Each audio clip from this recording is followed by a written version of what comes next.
Dobivам признание за лојалноста кон критичка, која можете да дојдете до оваква дружба обрека, па сте златни. Благодарност на почетокот до МСУ, коалиција Хелсинки, Хотел Парк, како сапортери на овој евент и онака баш се најдоа што треба. Ние имаме, навистина имам чест и задоволство да имаме гостин од типот на професор Лоренцо Бернини, кој е водечки теоретичар и класичните политички науки, но посебно родови студии, теории на сексуалноста, квир теории. И тука е некаков фронтлайнер, фронтмен на таа приказна во Италија и Европа. Инаку е редовен професор на факултетот во Университетот во Верона и е директор, таму предава политичка филозофија, и е директор, еден текст читав од него, класичен текст кој не се допира до овие теории на квир теорија за Хобс, еден бисер смисла. Инаку е директор и на истражувачкиот центар Politics and Theory of Sexuality. Има објавено бројни трудови, меѓу кои елементи на антисоцијална теорија, квир теории и ова последно што беше објавено и на интернет, односно на Facebook, Фройд, Маркс, Фанон и Фуко.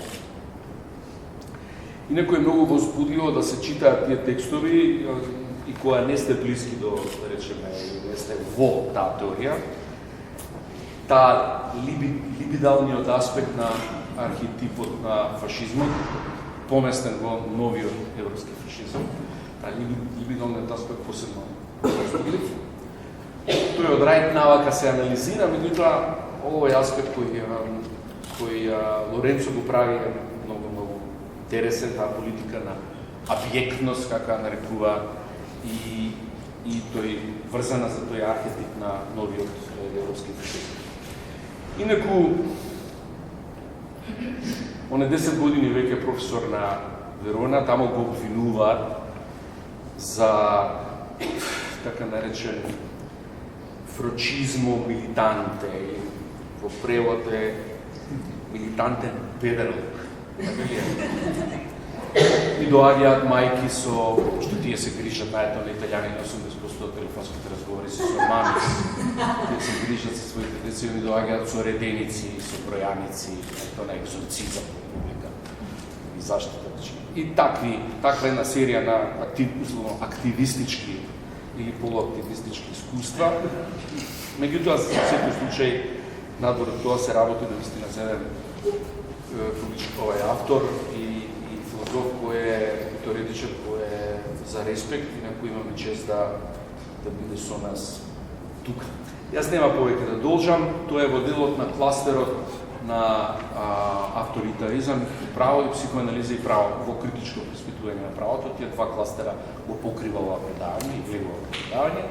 И сега ќе дам збор на Вики Младенова, која е и најзаслужна што Лоренцо е тука вечерва со нас, нешто содржински да каже околу темите со кои Лоренцо се бави. Вики, повеќе. Фала, професоре. Фала ви пред се на сите што дојдовте. Мислам, многу е важно одржувањето на ова заедница на љубопитни за нас. Абстрактот кој беше неколку пати објавен, мислам, навистина јасен и сеопфатен би рекла, имајќи предвид што Лоренцо има намера да зборува вечерва. Дополнително, после разговорот со Славчо ќе биде уште повозбудливо продлабочено спуштање низ темите и темата кои што ќе бидат, да речеме, понудени, така да јас не би си дозволила да завлезам премногу содржински информирано во сето тоа, ќе има подобри од мене вечерва на темава. Јас само сакам еден краток влез да направам, почнувајќи од првата фраза во насловот, која е Merde Alors, Тоа е, да речеме, една многу вообичаена фраза во Франција, која што се извинува, мама на македонски би била кога некој зборува глупости или нешто со што навистина не се согласувате, би рекле, ама ајде тоа се купишта гомна, не? Во Виена во 2018 се одржа една затворена конференција за миграција и сигурност и таму по кој знае кој пат Салвини како министер за внатрешни работи почувствува заповикан да ја нагласи уште еднаш националната задача да се прават уште италијански синови, бидејќи во Европа почнува да се засилува присуството на една друга младина, на африканската младина, и одеднаш африканските робови, значи робови, го заземат местото на децата кои што ние престанавме, ние италијаните, ние италијанските мажи католици престанавме да ги правиме. И додека го зборуваше тоа Салвини, му се сврте луксембуршкиот министер Жан Асеборн и му кажа тоа Мерде Alors, нагласувајќи дека тој тип на говор е всушност говор на омраза и раздор, но пред се ги евоцира фашистичките методи од 30-тите години. И Merde Alors или па купишта гомна, всушност, како што иначе пишува и Лоренцо во еден негов текст, неодамно објавен, содржи моментна вистина. Тоа што е отфрлено, тоа што како отфрлено ни прави зазорни, ни е гадно, всушност е тоа што веќе е исклучено. Нешто мора да биде исклучено и останува во сферата на гадното. Тоа е еден психополитички метод на абјекција, на отфрлање, на исклучување, и популизмот на Салвини е токму популизам кој исклучува, па тој популизам како демократска варијанта е политички систем во кој што сентиментот на припаѓање всушност се организира преку тие гестови на отфрлање и исклучување. Одеднаш постои цела популација, како например што е популацијата, LGBTI популацијата, но и популацијата на темни мигранти и популацијата чија што сексуалност е всушност сексуалност која алудира на нецивилизираност. Таа сексуалност не е овде за репродукција на нацијата, преку таа сексуалност не се произведуваат потребните синови и од тука таа е амблем на целата популација која што мора да биде исклучена за воопшто системот да биде воспоставен и да се одржува. Наспроти таквиот систем, всушност Лоренцо прави критика на тој систем и открива една друга разлачена насока од вистината околу абјекцијата, а тоа е вистината на сексуалното, вистината на аналното уживање, кое што уживање заради сексуално уживање, а не уживање заради социјална и семејна и национална или националистичка продукција. И таму се кријат фигури кои што се еманципаторски, со кои што можеме да воспоставиме однос на солидарност, сочувство и се воопшто фигури кои што може да ни откријат нови светови, ем на отпор, ем на бивање.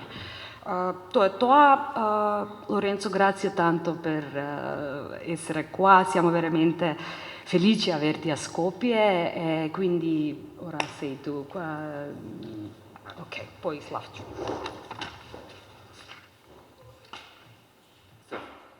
First of all, let me thank you for being here. Thank the Museum of Contemporary Art. Thank the project Critical Examination of Law for this invitation. I'm really glad and really proud and really excited to be here. So heartily thank especially to Professor Ljubomir Frckoski. This is impossible to pronounce for in Italian, but thank you. Thank you, of course, to Slavco Dimitrov and especially to Viki Mladenova, my friend, also for this presentation, even if I didn't get a word for this she said, so she can have said everything, I don't know, but thank you. Really, I'm honored to be here, and I hope this can be just the beginning to create exchange and projects and research agreements together between Skopje and Verona and all over the world. really thank you from the bottom of my heart. This said, let's start. If you are ready to listen to the letter of Frochismo Militante, are you ready? Okay, so let's go. It roughly means holy crap, holy shit.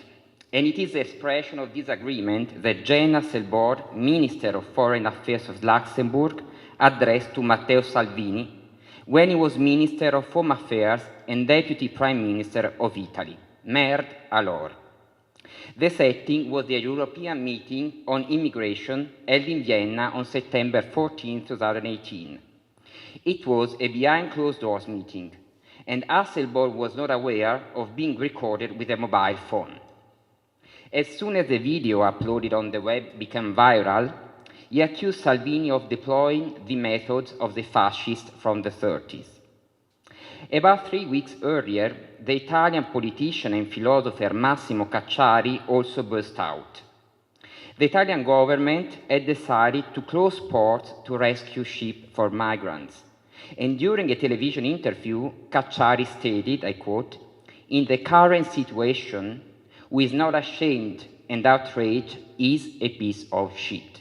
End of quote. More than just coincidences, the two inelegant quotes by such members of the democratic and liberal European intelligentsia are symptoms of an exasperated situation. In a world where Trump, Putin, Erdogan, and Bolsonaro are in power, and sovereignist parties such as Orban's Fidesz and Salvini's Lega are on the rise, those who still hold on, or those who still delude themselves into the humanitarian vocation of Europe, find relief from their perceived powerlessness through the act of swearing. But if we focus not just on the form of Asselborn's speech act, but on its specific content, and if we put it in connection with the subsequent charge with fascism that he addressed to Salvini, we can try to push the interpretation a bit further. The utterance was not a generic swearing, but an excremental one that conflates the two orifices for nutrition and defecation, two fundamental erogenous zones. If we are to play a free association game, we might say that Asselborn got so irritated by Salvini at the Vienna meeting that he ended up spitting shit out of his mouth.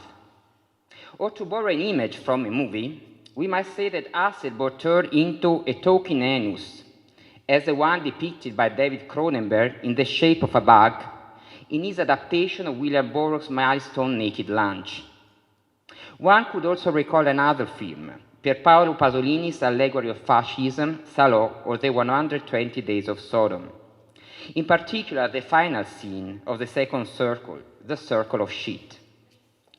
According to Leo Bersani and Ulysse Duthiot's article titled exactly Merde Alors, the scene featuring the banquet of feces is a moment of truth, of the brutal sexual dictatorship conceived by Marquis de Sade in France under Louis XIV's kingdom and transferred by Pasolini to Italy under Mussolini's rule.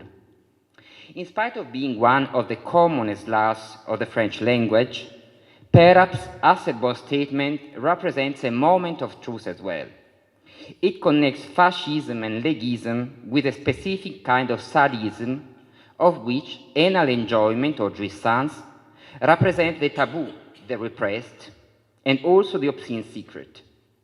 This truth might even confer a new meaning to the hashtag that is being used for some time on the web against the leader of the Lega, that is hashtag Salvini Merda, Salvini shit.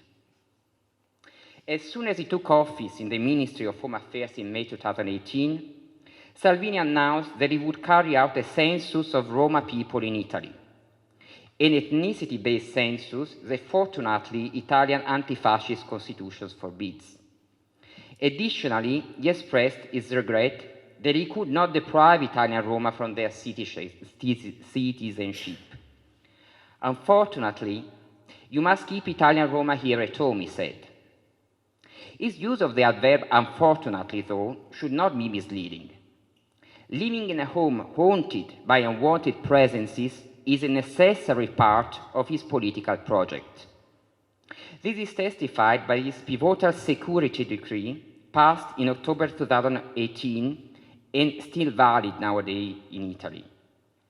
Intended goal of this decree, similarly to the impossible Roma census, is the expulsion of so-called illegal migrants based on a zero-tolerance disciplinary logic.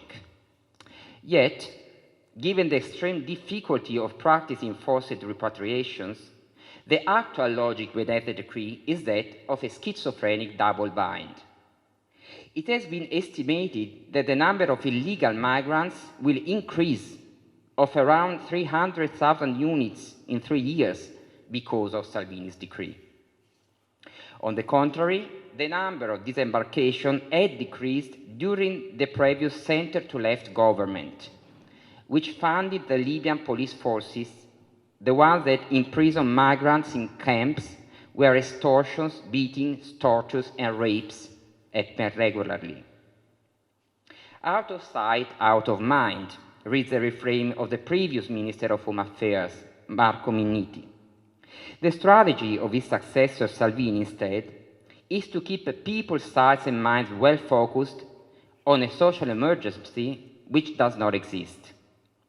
He indeed needs the presence on the Italian territory of subjects who have to be expelled, but are not really expellable, in order to direct Italian people's sadism onto them. This is why he makes proclamation against Roma people, closes ports, approves a security decree that produces insecurity, and so forth.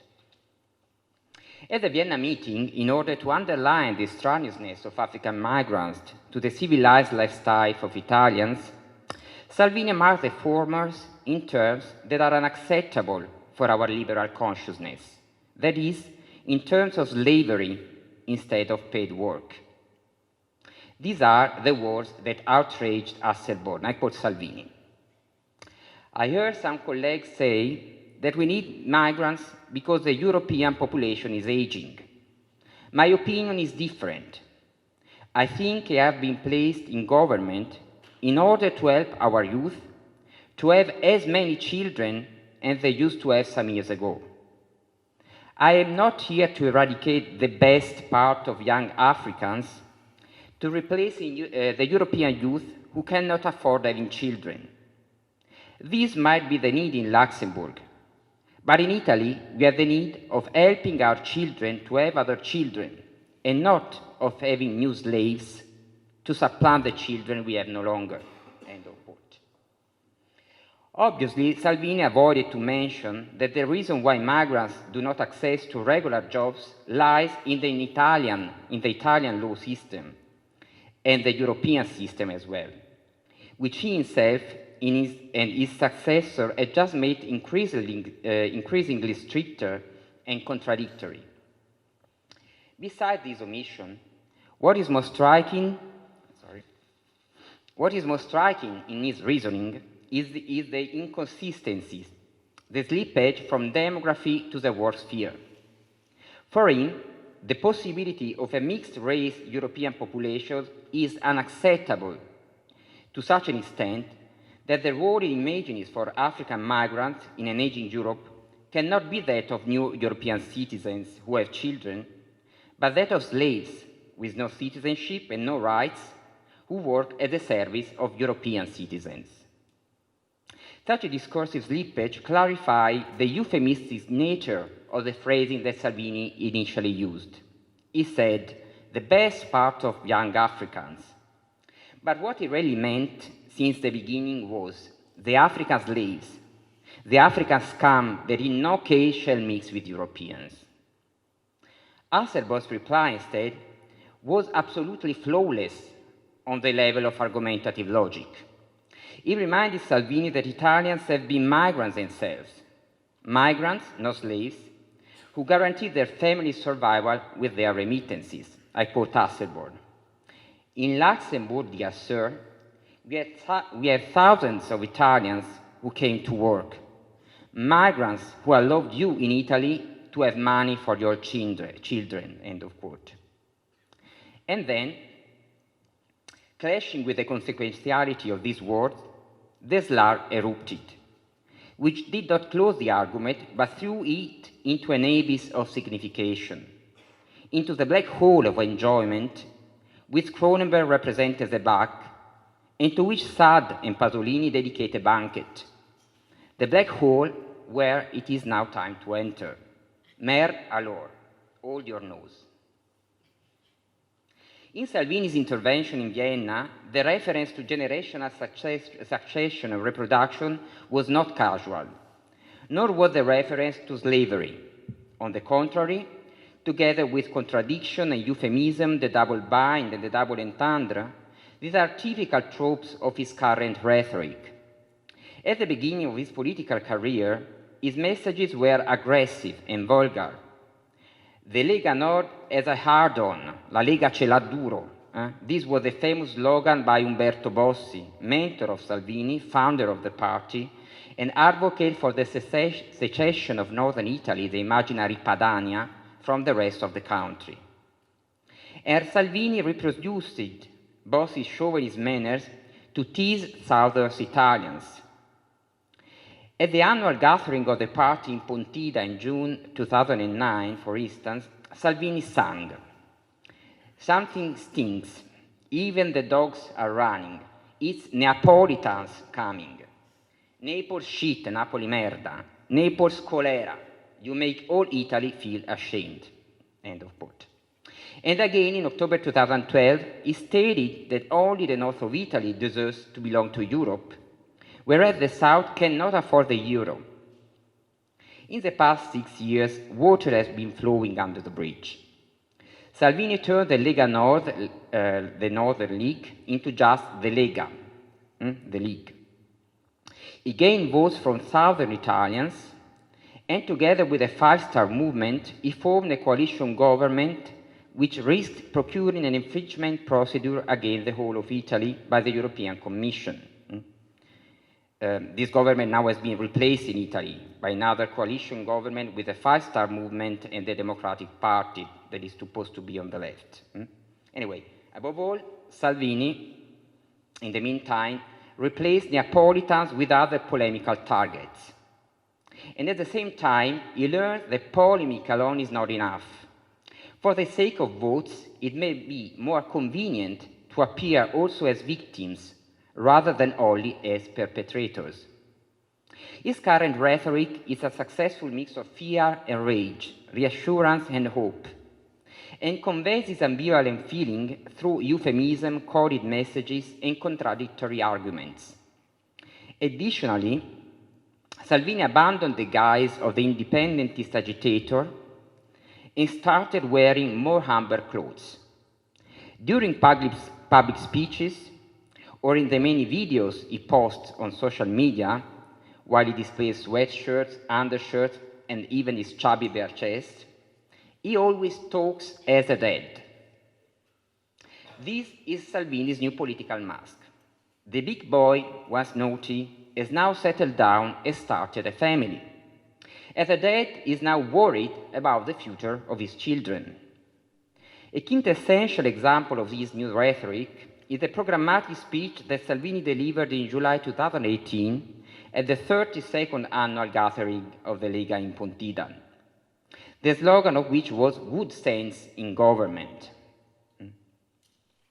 The coalition government had just been formed 1 month before, and then he delivered this speech.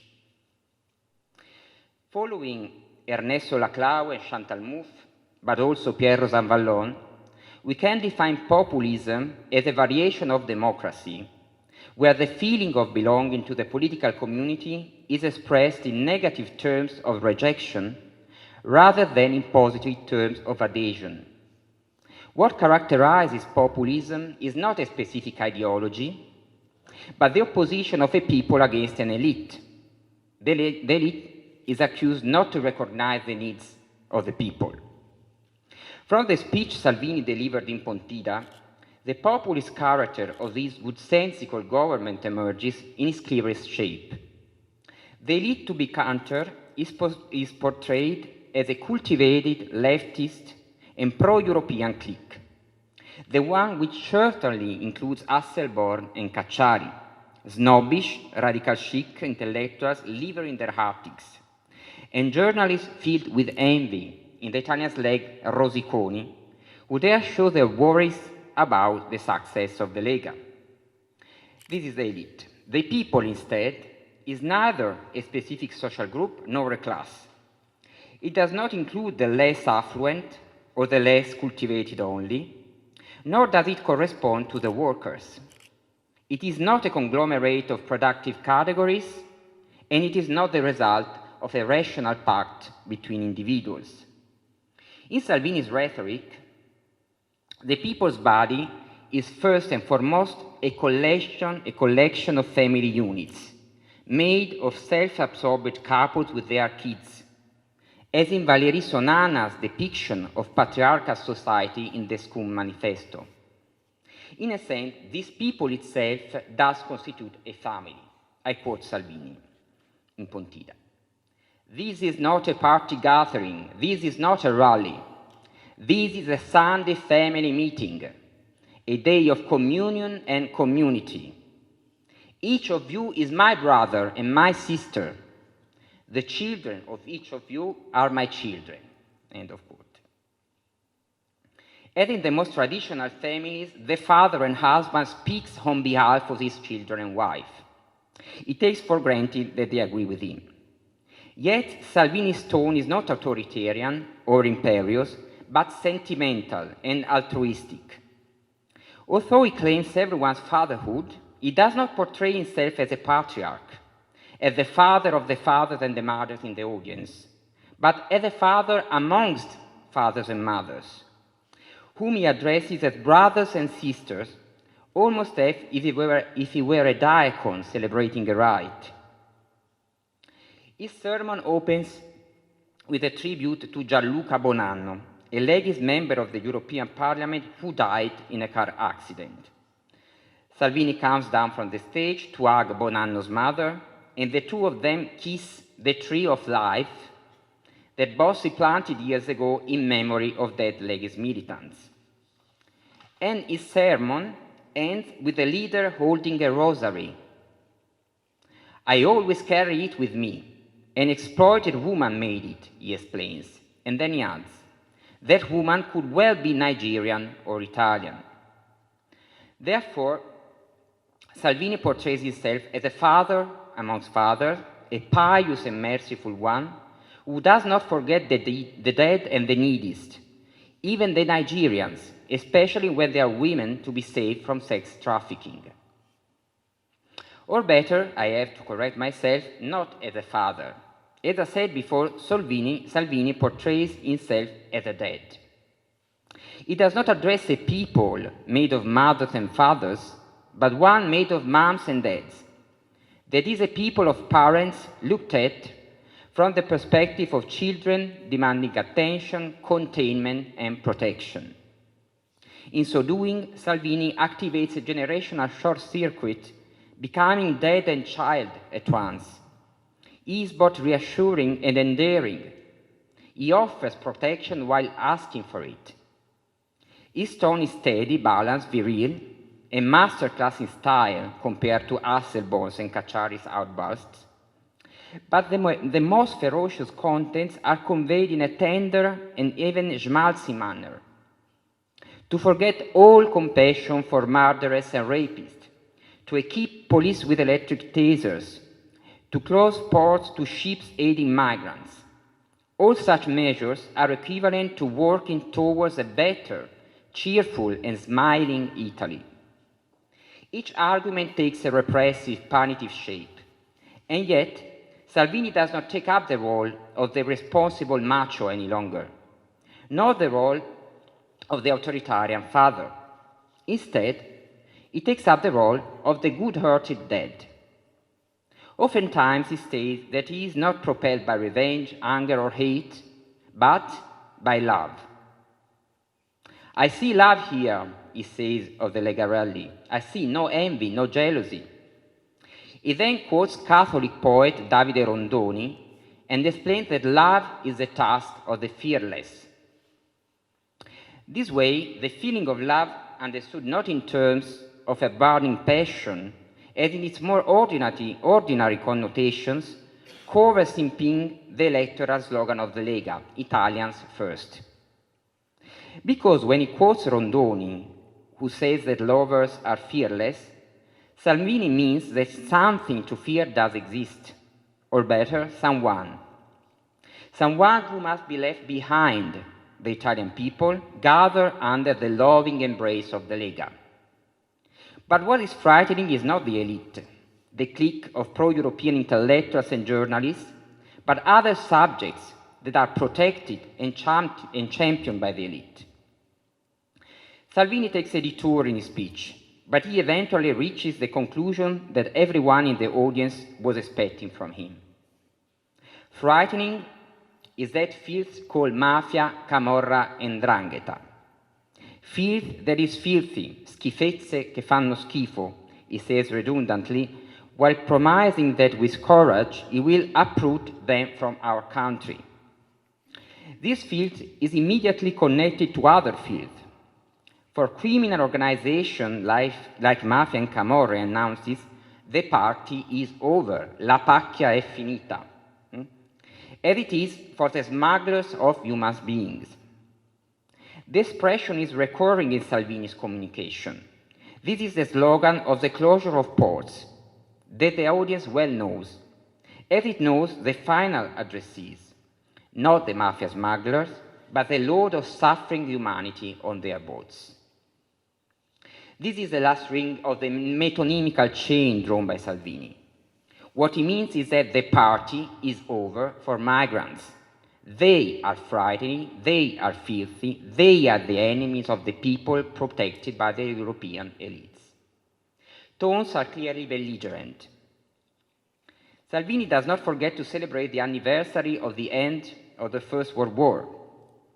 Our grandfather and their own grandfather, he proclaims, died to defend the borders of the Italian nation.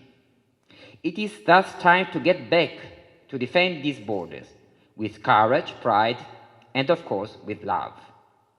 I quote, "Here we have people who love, people who got their pride back.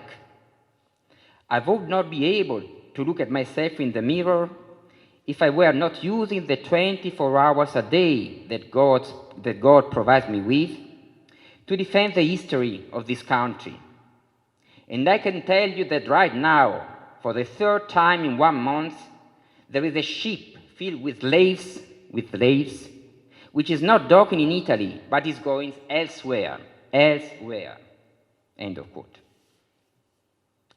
Here the argument that Salvini summarized in the Vienna meeting is fully developed. Not women and men, but families made of women and men, of moms and dads, must gather under the love of the people of the Lega, blessed by its God and its martyrs, a people which is itself a family. Together they can find the courage to defend their children from those threatening them, who are both fearsome and filthy. These are not the snobbish elitists, not just mafia criminals or smugglers, but they are also the slaves carried on their boats. Slavery, not a euphemism in this case, but a dysphemism that designates in Pontida, as well as in Vienna, African migrants with their black skin, set as the representatives of all migrants. Differently from the short speech in Vienna, in the longer intervention in Pontida, together with migrants, other enemies protected by European elites appear. They too are filthy as Neapolitans used to be in the past. But they are not Roma. Their entrance is sponsored by Coca-Cola, the drink that epitomizes US imperialism, which Salvini contrasts with Italian olive oil. Even more curiously, as a way into this argument, philosopher Simone Weil is deployed. I quote Salvini. Simone Weil used to say that duties come before rights. This is something those who have been living in Italy for a long time now and especially those who will still come tomorrow, have to keep in mind.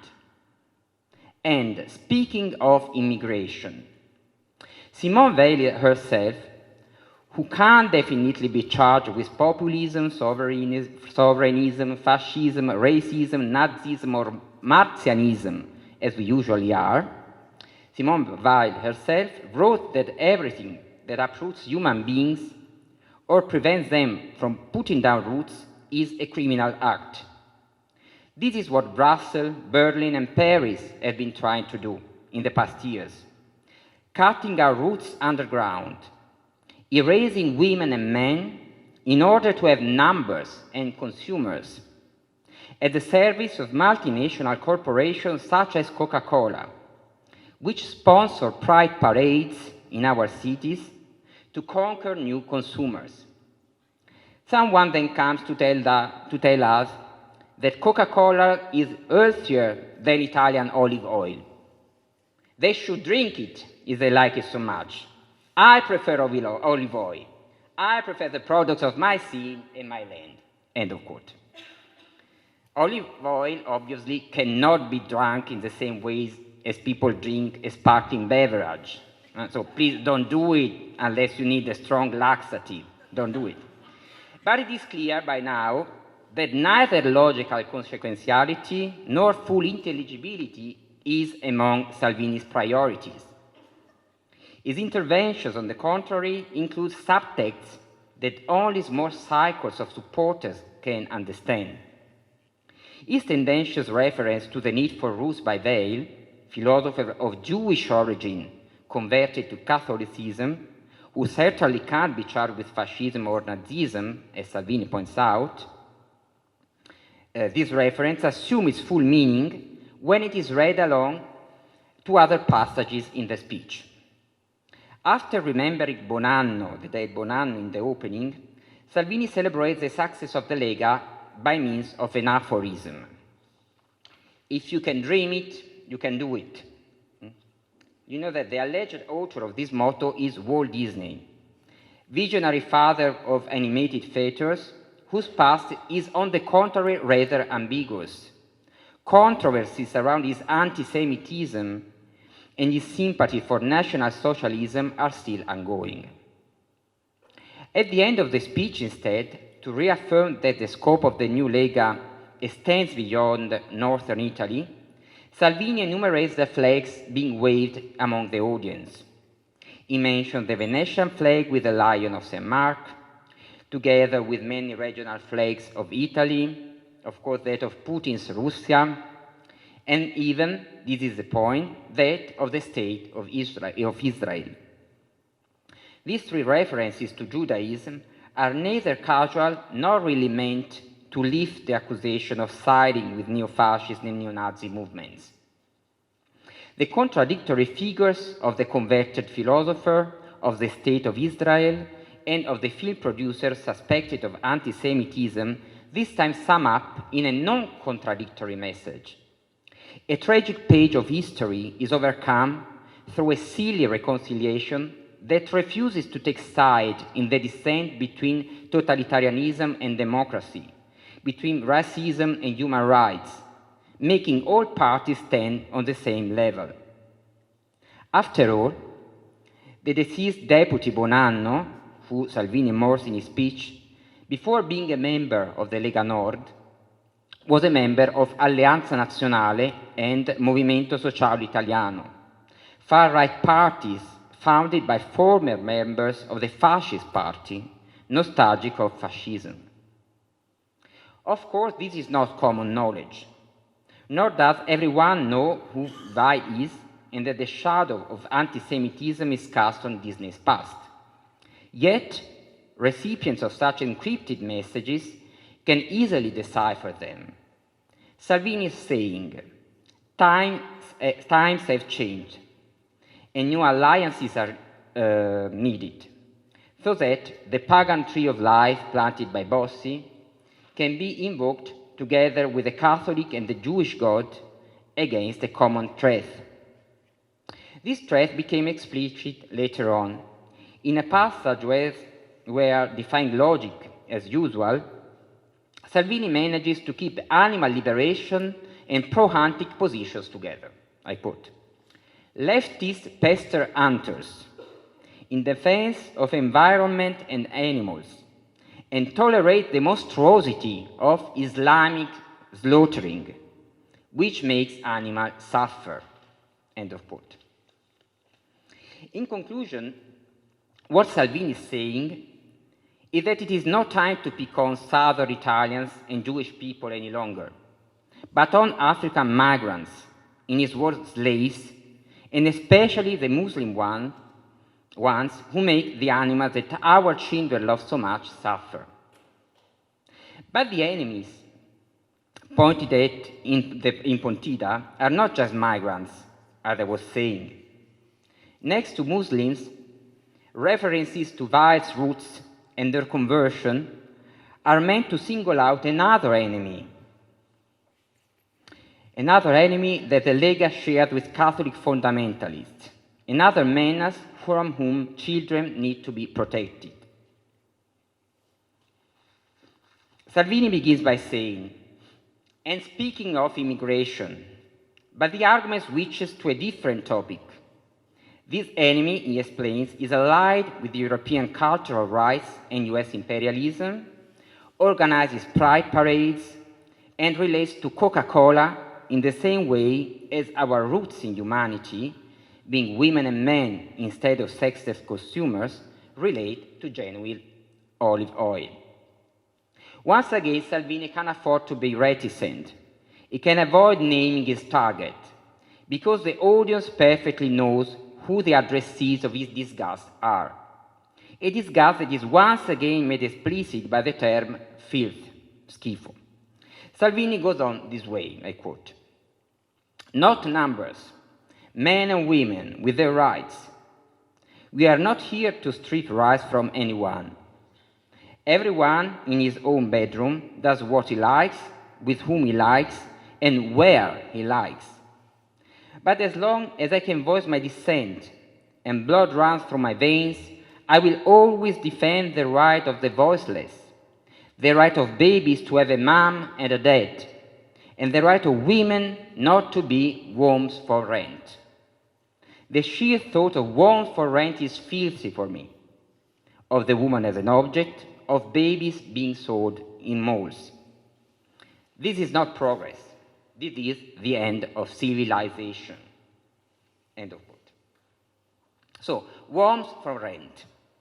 This is the derogative phrasing to name surrogacy, a practice that is illegal in Italy, but that for Italians with enough money is accessible abroad. This practice is mainly deployed by heterosexual couples, but Salvini's disgust is not oriented towards them. Instead, it refers to those who manifest their pride under the sponsorship of the American beverage. These are the gay men, here depicted as traders of children and exploiters of women. In this way, women appear in the Pontida speech not only in the traditional roles of mothers and prostitutes, but also as victimized surrogates, simpletons with no agency and in need of the leader dad's protection. US capitalism undermining the Christian roots of Europe, the commodification of children, the erasure of sexual difference, the replacement of women and men with neutral subjects. All these features clearly refer to the campaign against so-called gender ideology.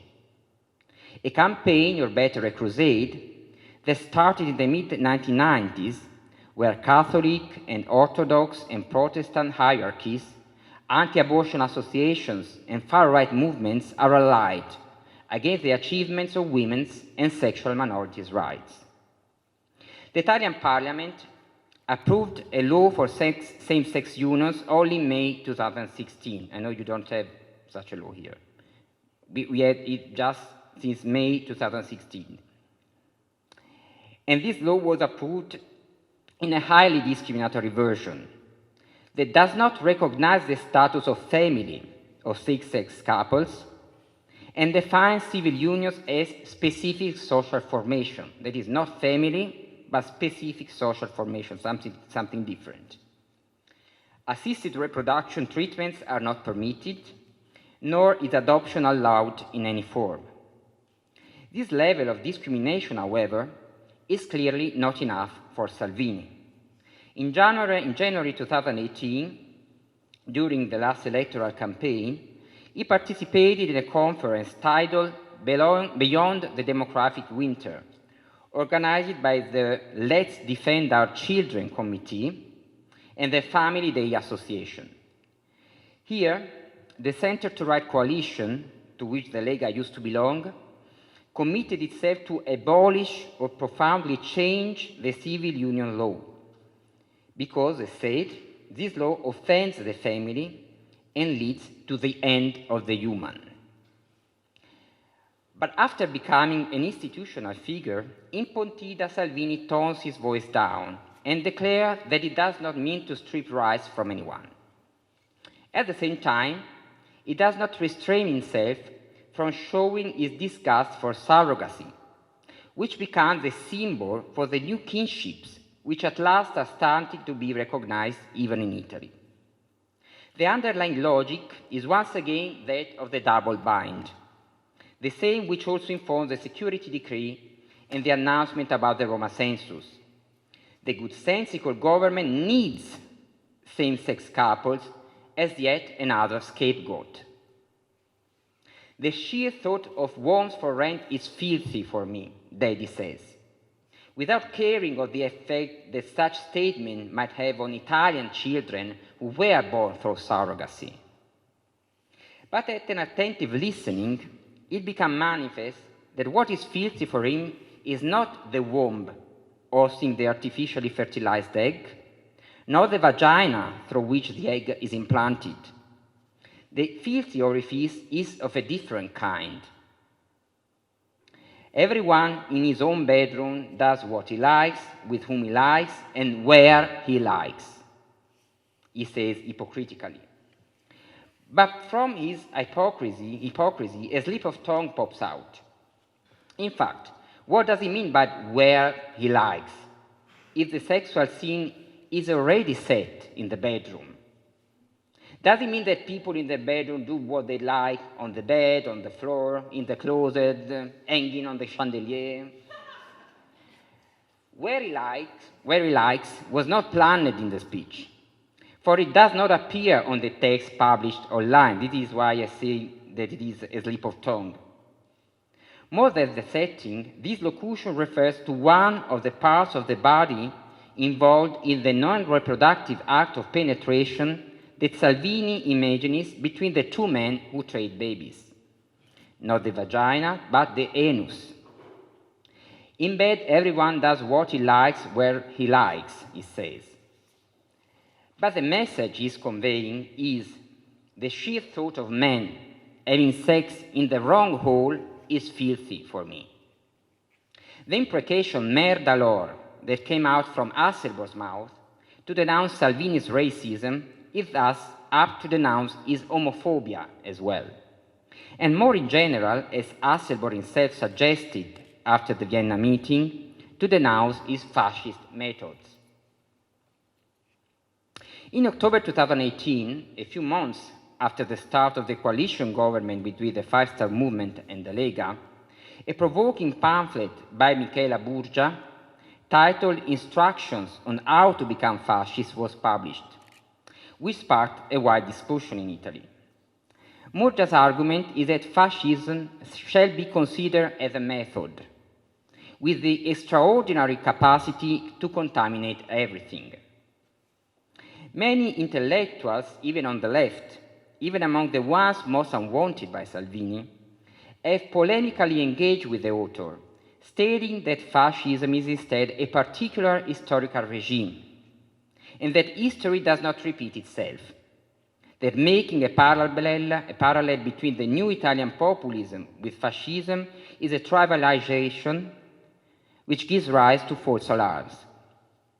On the contrary, celebrated intellectuals of the recent past have shown that fascism as a category can be used meta-historically to name an illiberal and discriminatory pathology which can hit again after historical fascism, taking neo-fascist configurations.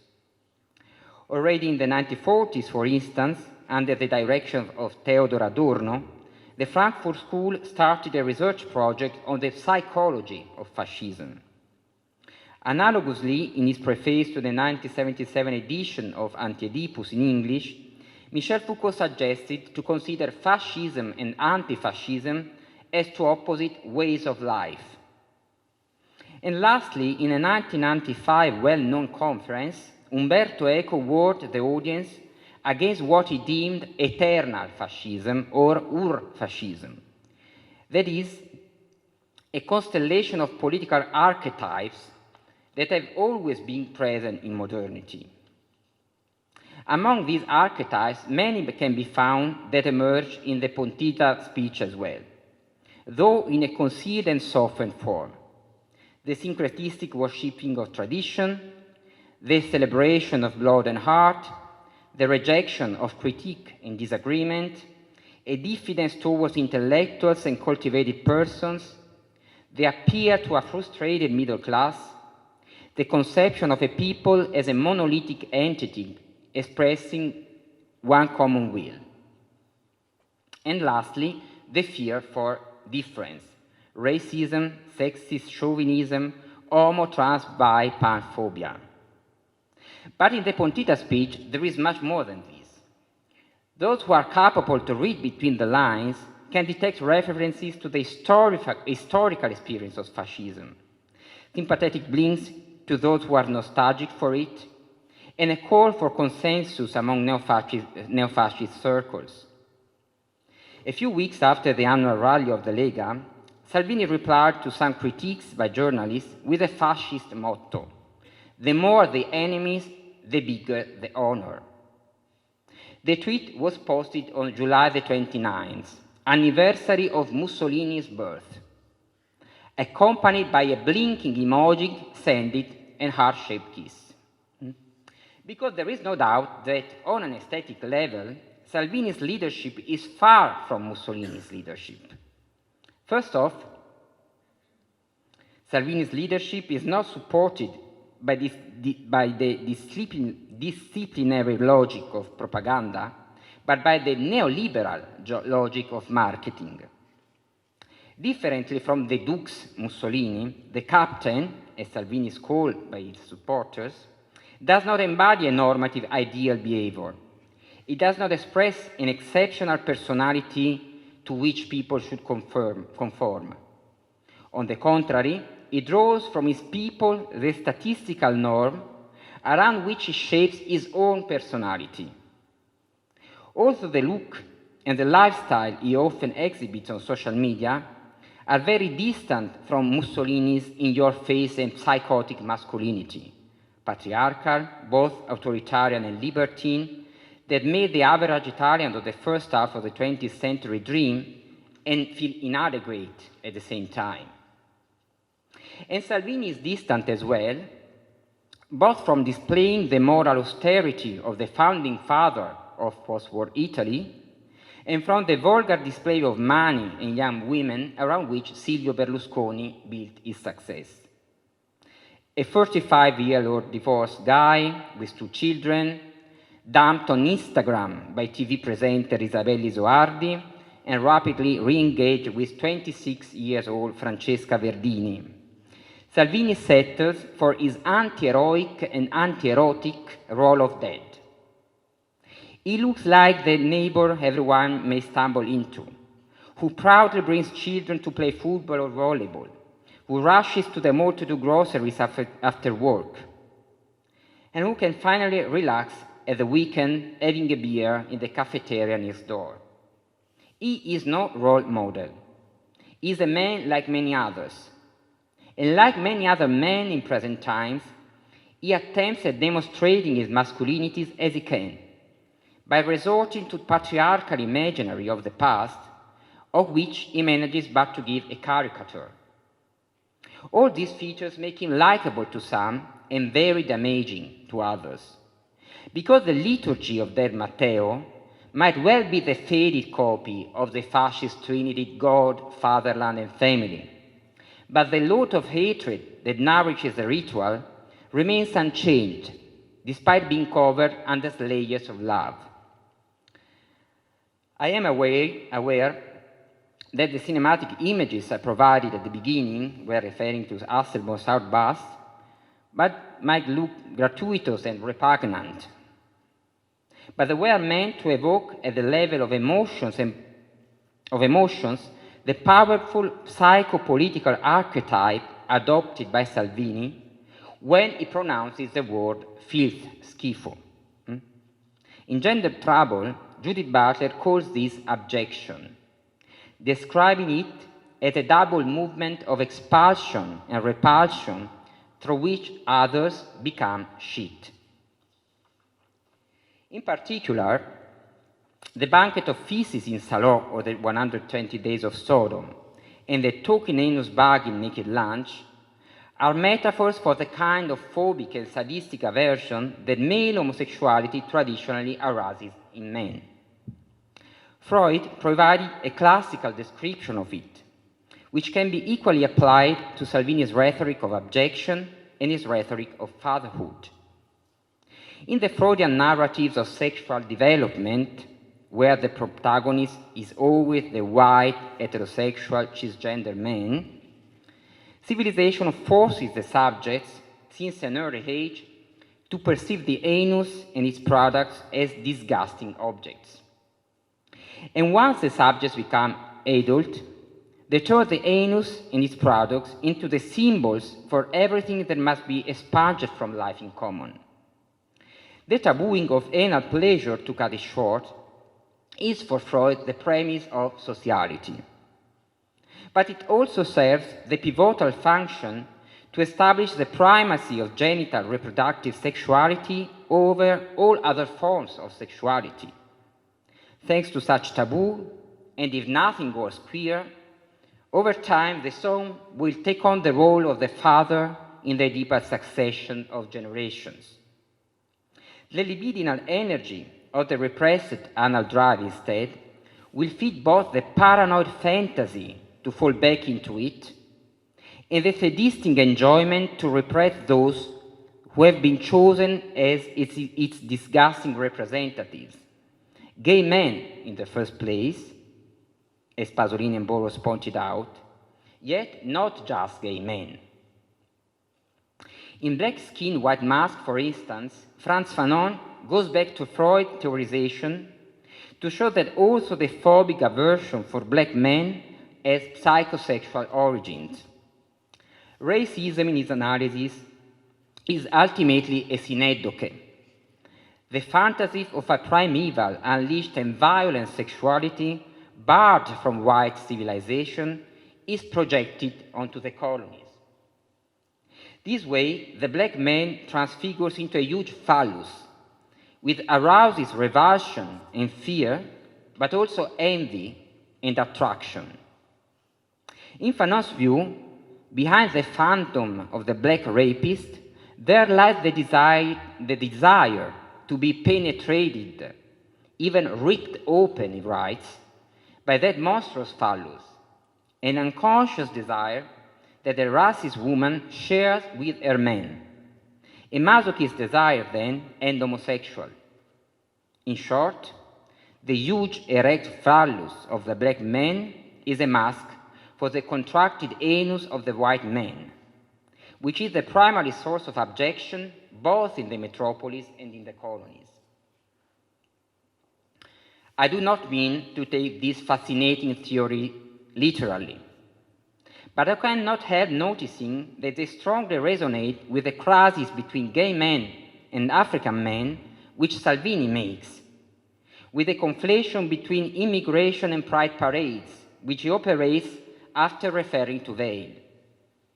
In Lee Edelman's words from his article White Skin, Dark Meat, I quote, "The repression of anal pleasure within the regime of the deeper Western symbolic entangles anti-black racism and homophobia in complex relation to each other, and gives rise to the phallus as a sort of carrot and to disgust as a sort of stick.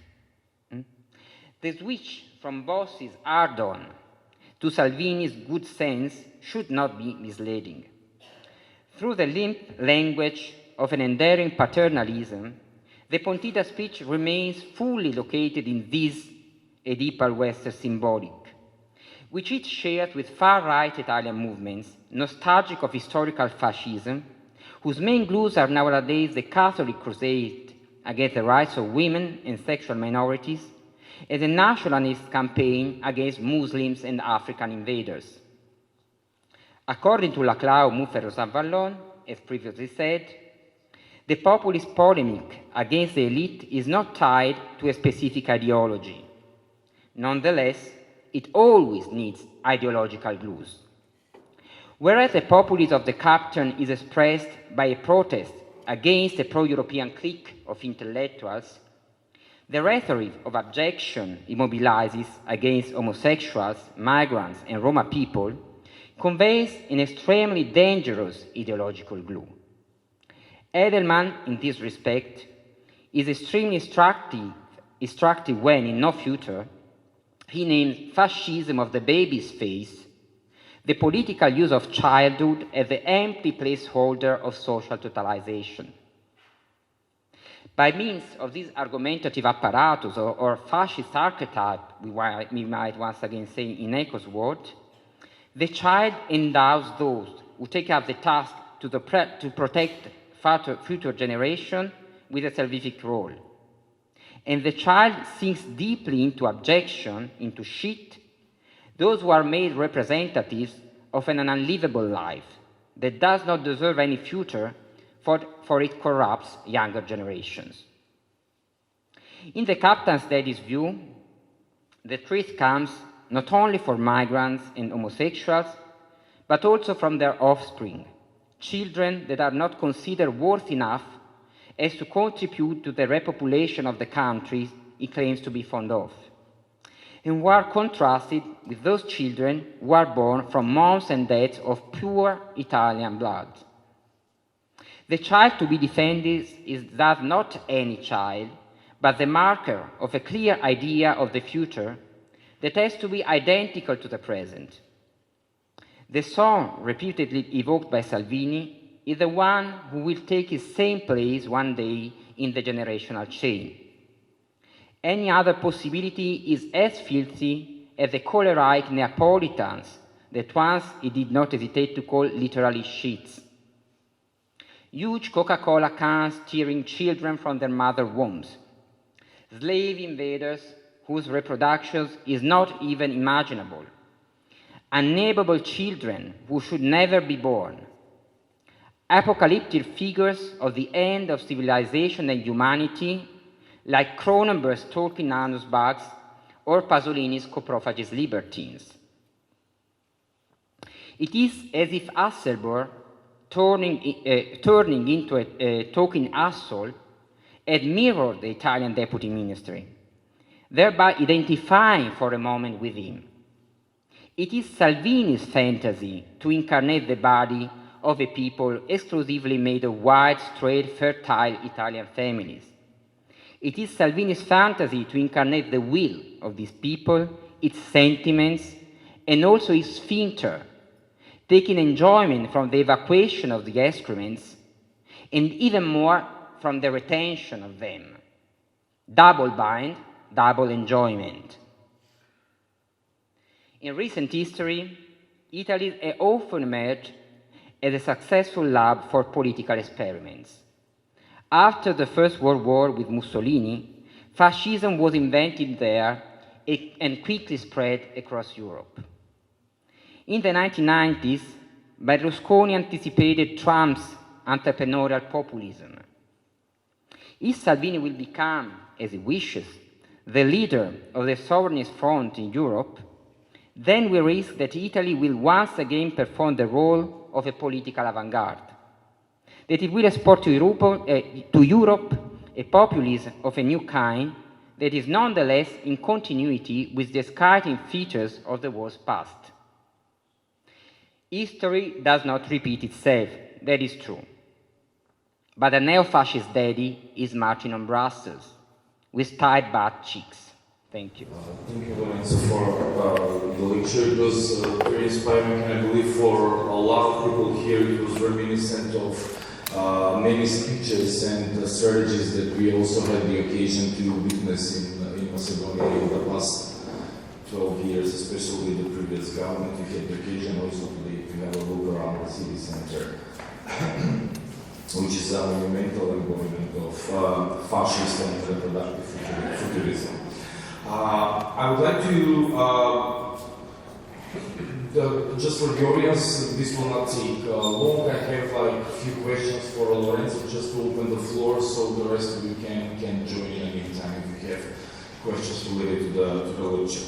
My first question is kind of related with the possibility of thinking the resistance towards these political practices, and in particular, how is it related to the notion of the sexual that you use? So, you're not speaking about sexuality per se, which, as Foucault used to say, is a sort of a discursive and material apparatus, which has its historical roots, etc., but you use the notion of the sexual. So, my question is, can we think of the sexual as in contemporary political philosophy, we think of the political as the groundless ground that makes impossible any stable, totalizable political formation, identitarian formation, etc. So, does the sexual have this disruptive potential? Does it bear this filthiness, this objectness that you also talked about? How do you think about these relations, about the sexual and its political disruptive potential? Also, Edelman talked about politics as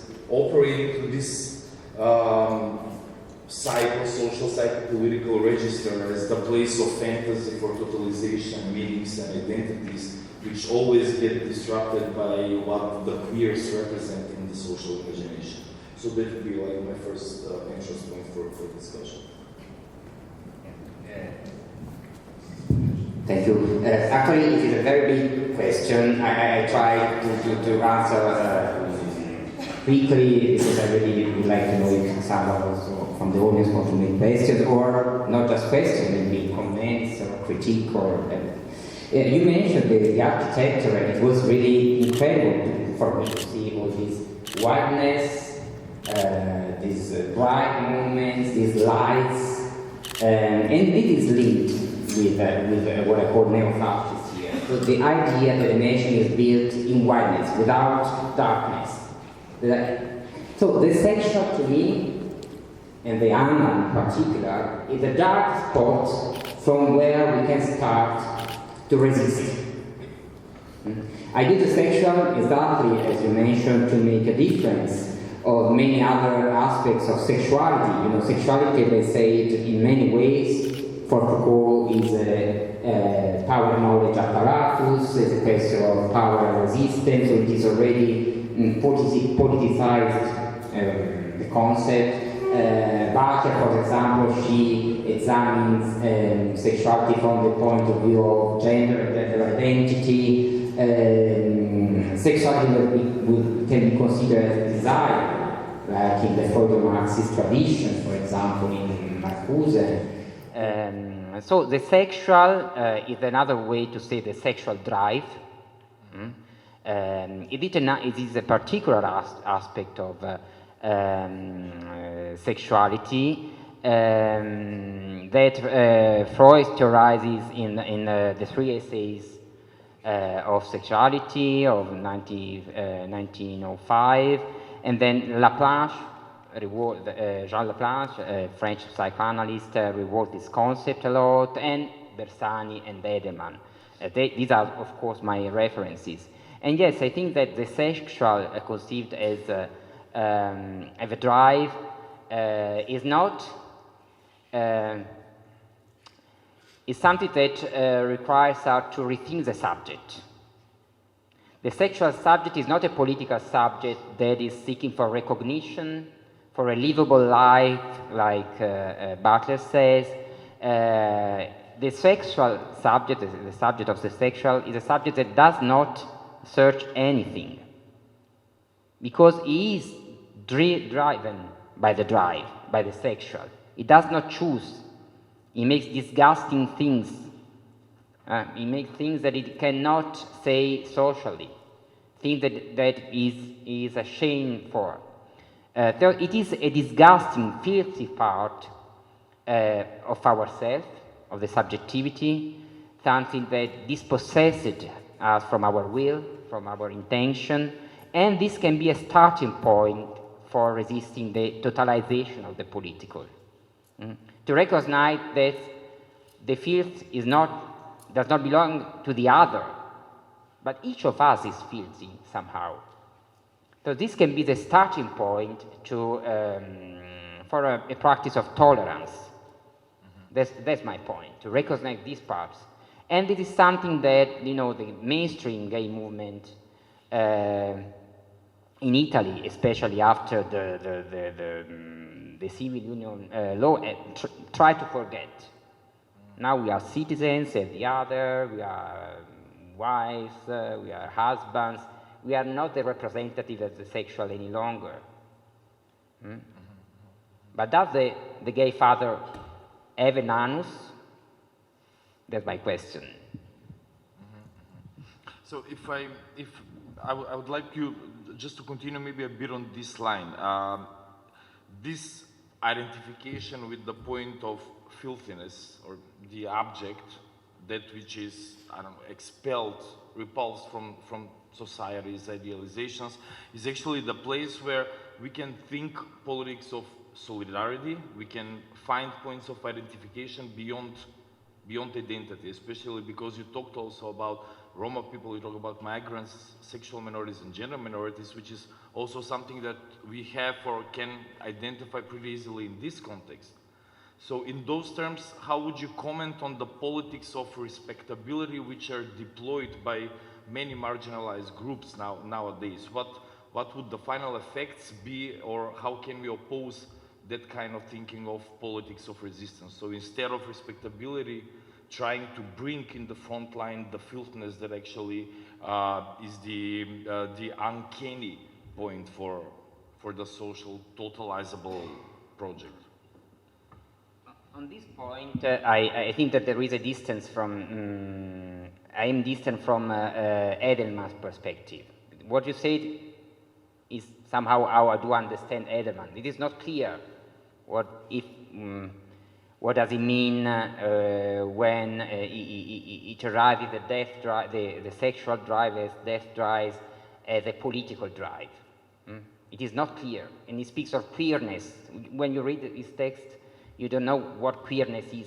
Is a real queer person? Is an abstract name for something? It's an energy? What is it? Is a force? So I'm not going so far as theorizing that the sexual drive is political. I take seriously the perspective according to which the sexual is anti-social and anti-political. I don't think that we have to ask recognition for our filthiness. It is something private. It is something that it is disturbing for us. I just make an example: revenge porn. You know what revenge porn is? The video that especially men diffuse on the web, or of their women doing sex. And there are women that commit suicide for this. They don't want to be seen like that by anyone. So I'm not advocating for, okay, this is noble. Anyone should be happy to be shown like that. The political objection is that everyone has to be show himself, herself, themselves on the web by making sex. This is not. For me, the sex remains something that is anti-political. And the disturbing obscenity of sex is enmeshed with this kind of rhetoric. That's a point in Freud that is interesting, but he said that in the, I don't know how to say in English, this fase di latenza. Fase di latenza. You know, when the children... Latenza in the moment when the sexual drive is repressed, then there are some urging to the sexual that are built in the psyche, and these are disgust, the moral, and they say, but where does the psyche takes the energy to build the moral, disgust, and so on? And he says, from libido itself. So repressing the sexual is a form of enjoyment, according to Freud. And this is what goes on in the rhetoric like this. That was Fanon in his turn says that under the disgust for the phallus of the rapist black man, there lies a fantasy for that phallus, a desire for this phallus. So repression goes with enjoyment. So the sexual at the same time is something that is anti-political and is profoundly enmeshed in the political, especially in these forms of the politics of objection. So I don't think that we can start a different politics from objection, but I think that starting from the recognition of this uncanny part of ourselves, we can start a process to construct new alliances. To remember that every one of us is filthy, not just, now you know there are the gay men that are married and they are rich enough, they have a good lifestyle, and then there are the filthy gay that they want to go in the saunas and make sex. So it is a way to say every one of us makes sex. Someone more, someone less. It's not, we are not obliged. But there is a part that is common between us. We are all filthy. This is a way just to understand humanity, to create a new sense of humanity for me. Now, for Edelman it is different, but I'm not Edelman. Okay, so I would invite the audience now if you have any comments, questions or critique on Professor Bernini's talk beforehand. I wouldn't like to take the floor entirely for myself. I will be very short. It's a question and a comment. So first of all, I want to thank you for bringing the discourses on family and belonging into the discourse of political science or political speeches. I think it's very important to think on these issues, and especially pointing the topic of sentimental and altruistic rhetorics and mentioning emotions, especially the emotion of love. And somehow it immediately reminded me of Sarah Ahmed's Politics of Emotions, and to maybe oversimplify her when she's talking about love, saying that you cannot talk about hate without thinking about love, or again to banalize very complex theory. You hate someone because you think that he is a threat or she is a threat of your object of love. So when it comes to immigrants, it might be, I don't know, taking our jobs, or I don't know, taking the country, the space, wives, or whatever. So in a way of politically manipulating people with emotions is something I think that should be an interesting topic for research.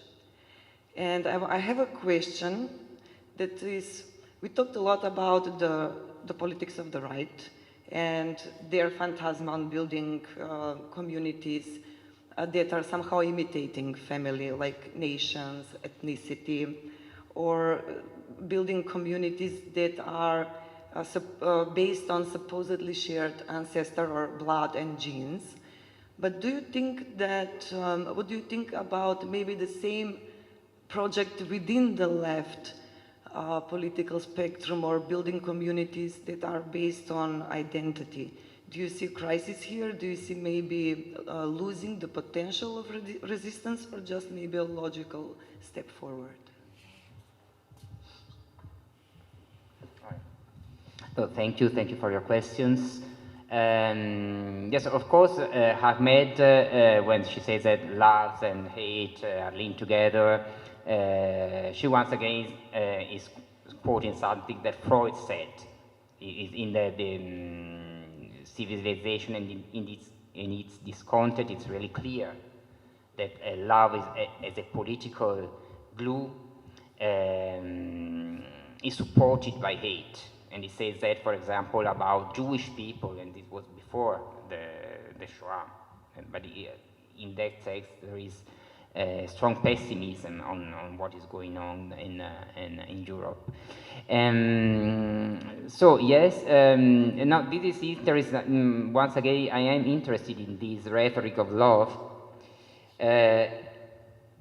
because paradoxically, this is something that can link today a rhetoric like this one by Salvini and the gay and lesbian movements. In Italy, they are the representatives of love. They have done all their struggle for recognition of civil unions under the slogan of love, love, love, love. And it is, understand me, in a sense I can say thanks to Salvini of this, we don't have many gay person of movements that are supporters of the right in Italy in this moment, but we know that we have in other countries. Alice Weidel, for example, she's a lesbian leader of Alternative for Deutschland, that is a neo-fascist party, and she ended the electoral campaigns saying that she's a lesbian, and that this is not in contrast at all with her being the leader of Alternative for Deutschland, because as a lesbian that is married, she wants her family to be protected by the state against Muslims invaders, the migrants. So there is this risk of the rhetoric of love, because anyone like love, anyone wants to be in love, but it is very dangerous. It is very dangerous. So once again, sex, the sexual and anti-romantic idea of sex can be a point of resistance against this rhetoric of love. The question that you made on the left is a very difficult question for me, because the situation now in Italy is that the left is in a big crisis. There was this five-staff movement and the Lega. There is this populist wave that take a lot of votes from the left. And I have to say that the left in the last decades in Italy has just become in a sense they are right. They become the supporters of neoliberalism, of European neoliberal policy, and they used the rhetoric of rights, women's rights, gay rights, just to make disappear the social questions. And this is the reason why the right has so many consent. So what I think that we should rethink from the left in this populistic structure of the political, where there is a people in the elite, is once again the concept of class. Not of family, but of a class that is not the workers as in the Marxist tradition, but is a class made of migrants, a class made of people that have no citizenship, workers, of course, poor people, of course, people struggling for their rights, but we have to create different solidarities that cannot be the one of the family. And in Italy, the previous government, the leftist one, that was a government that made a campaign against infertility, displaying young women that have to be responsible for the nation to make children once again. So really, in Italy, the left is in a big crisis, and we need to recreate an imagination that for me has to draw from the concept of class, to reshape it, to not just to use the same categories that were used before, but putting the social question and social rights at the center of the political discourse. Okay, someone else? I would like also to have comments on how is it to know from you, how do you perceive the right and the left here after these 11 years and these buildings that you have here? They are astonishing for me. You think that the rhetoric of Salvini is very different from the rhetoric that you had here, or there are points in common? This would be interesting for me. I don't know if someone has a comment.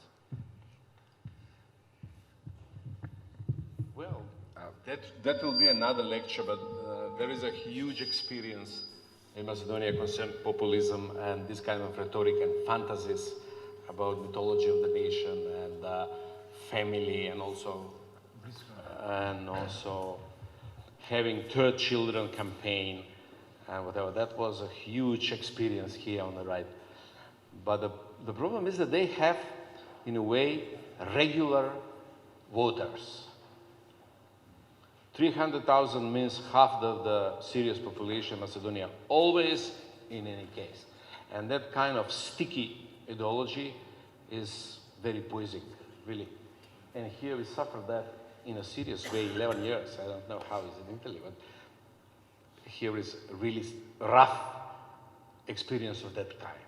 That is the same. You see Skopje 2014, that was a project of that infantility of fascism in the space. And that Pregnant Olympia bringing... Yeah, pregnant Olympia, and Olympia with the children. Of course. It's astonishing for me. Okay. I don't know, then if no one else has questions, yeah, we'll continue our conversation later with the critical parts. But for now, yeah, thank you, Viki, thank you, Professor Frckoski, and thank you everyone for coming here. Right there. Да ви се заблагодарам за присуството, се заблагодарам Lorenzo, that was a wonderful lecture. And this kind of silence in the public and concentration focus means something really of our experience. Значи, още еднъж хвала ви много, що бевте тука, бевте златни на време и се гледаме на следната сесия на критичко преизпитуване на правото.